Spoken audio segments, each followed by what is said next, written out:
Ito na ang bill ng kuryente namin. So, eto na nga mga hobby bees. Today, gagawa tayo ng mini chocolate cake kasi may tayong order from Manong Jed Madela. Kasi magiging available ang mini chocolate cake sa Toycon, Philippines. Sa SMX Convention Center po yan from June 12 to June 14. So, sa June 12, pumunta po kayo kasi available po din ang aming mini chocolate cake. Hanapin niyo po ang booth ng Team V-Boy. Yan, yung kay Jed Madela po yan. At kung gusto niyo matikman yung mini chocolate cake namin, punta po kayo doon. So, eto na. Isasalang na natin sa oven ang ating mga mini chocolate cake. Kung gusto niyo matikman, pumunta po kayo sa Toycon. June 12 hanggang June 14 po yan. So, magkita-kita po tayo doon. At bisitahin niyo po ang Team B-Boy na booth ni Manong Jed Madela. Kung gusto niyo matikman. I think meron din yung mga coffee tsaka cake para may makain kayo habang nag-iikot kayo doon. Kaya Julie, Ate Ros, nagdala kami dyan ng meron dyan kare-kare, wings at saka gising-gising. Busog na kami, di na kami kakain, yan ang dinner nyo, ha? Busin nyo na yan, huwag na kayo magtitira. Parang awa nyo na, Diyos ko. Ma-stuck na naman sa ref natin yan.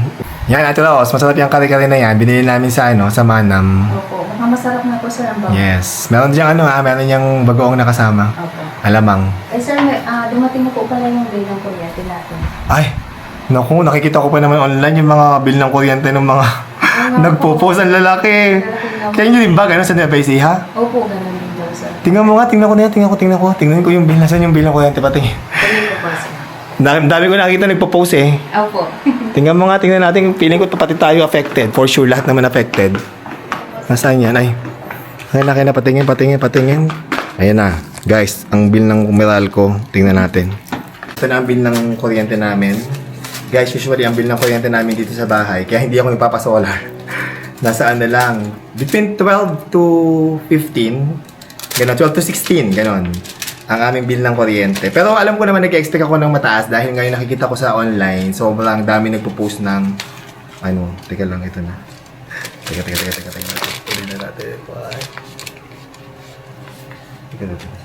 Ito na natin. Ito na guys, ito na. OMG. Ito na guys, ang aming bill.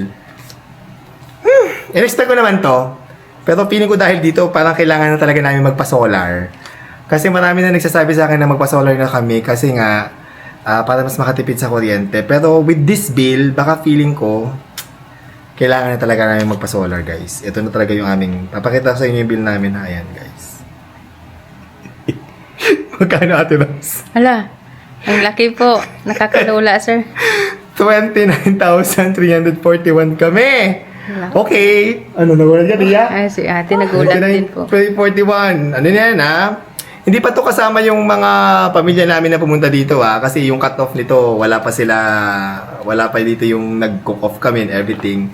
Pero in-expect ko naman. Kasi yung nakikita ko sa mga nagpo-post online is nagdoble talaga yung kanilang bill. Kaya hindi na rin ako masyadong na-surprise. Pero dahil dito, baka may isipan ko na rin na magpa-solar. No, Ate Ros, tingin mo? Opo sir. Mag-invest na lang tayo. Para Hanap tayo tipid ng magandang solar para makatipid tayo. Grabe, Meralco. Kayo din ba? Mataas din ang kuryente ninyo, Ate Ros, Tia Julie? Oo, sobra. Sa inyo, magkano binayaran mo kuryente, Tia? Dati 700 plus. Oo. Nung dumating nung 4-5. OA naman, times 5. Talaga. Hindi kayo siguro. For the OA, pero wala kayong binago sa consumption. Wala. Sa iyo, Ate Ros, magkano sa inyo? Nasa 500 plus. Dati? Dati. Ay, bagong lipat ka pala, no? Bago lang po kasi sir.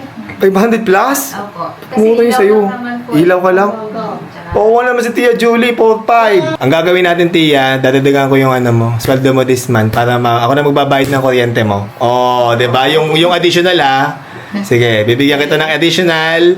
At ito na ang ating mga chocolate cake. Bukas, available na ito sa Toycon, Philippines. Hanapin niyo po ang booth ni Manong Jed Madela. B-Boy, yan, Team B-Boy.